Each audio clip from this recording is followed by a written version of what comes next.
guys, guess who's on the cover of Rolling Stone this week? Bam. We're the Harry Potter Alliance.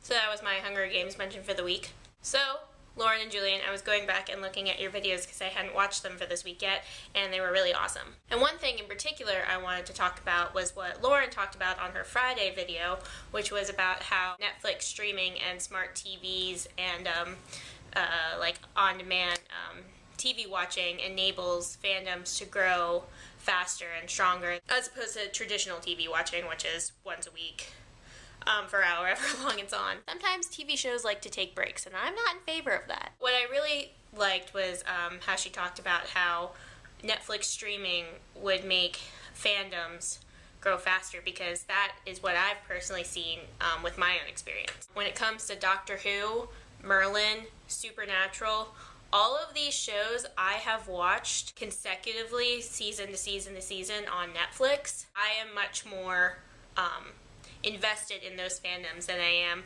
say, for Castle, which I haven't watched on Netflix, and I've only watched episode to episode on their network cable stations. And I was kind of trying to think about why that is. And I think one of the reasons is that when you enable fans to watch a show episode to episode, it kind of shows the whole story arc that the entire season has in a much more concise and condensed manner, meaning that stories are more often more clear, and I think the fans can better see what the storytellers and the directors were trying to do over a long period of time for a show. I also think that a lot of times people can get bored, and if they're able to watch a show, you know, in 3 months as opposed to over 3 years, they're much more likely to enjoy that show and tell more people about it than, say, if it takes 3 years for a certain OTP to even look at each other.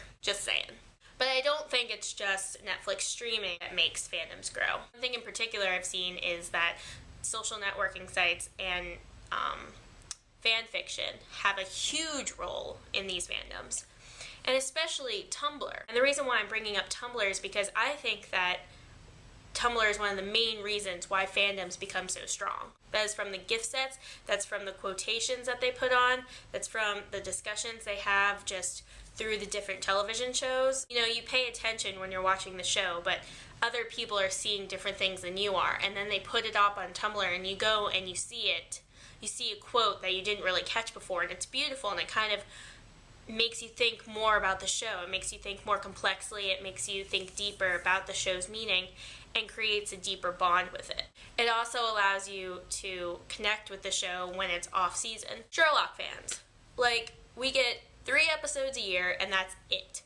3 episodes a year and that's it, and yet we are one of the most vocal fan communities on the internet because of the fan fiction, because of the gift sets, because Tumblr and Twitter and all these sites allow us to remind ourselves why we love the show so much. And I think that's why fandoms are so strong. I think it's because the internet has allowed us to create a place where we can express our emotions in a physical way. So, to turn this over to the commenters, how do you guys express your emotions for fandoms? You guys use Tumblr, Twitter? Do you write fan fiction? What makes you love a show more than the average person? So, Lauren, thanks for starting that wonderful discussion, and I will for sure see you on Friday. Catch you later.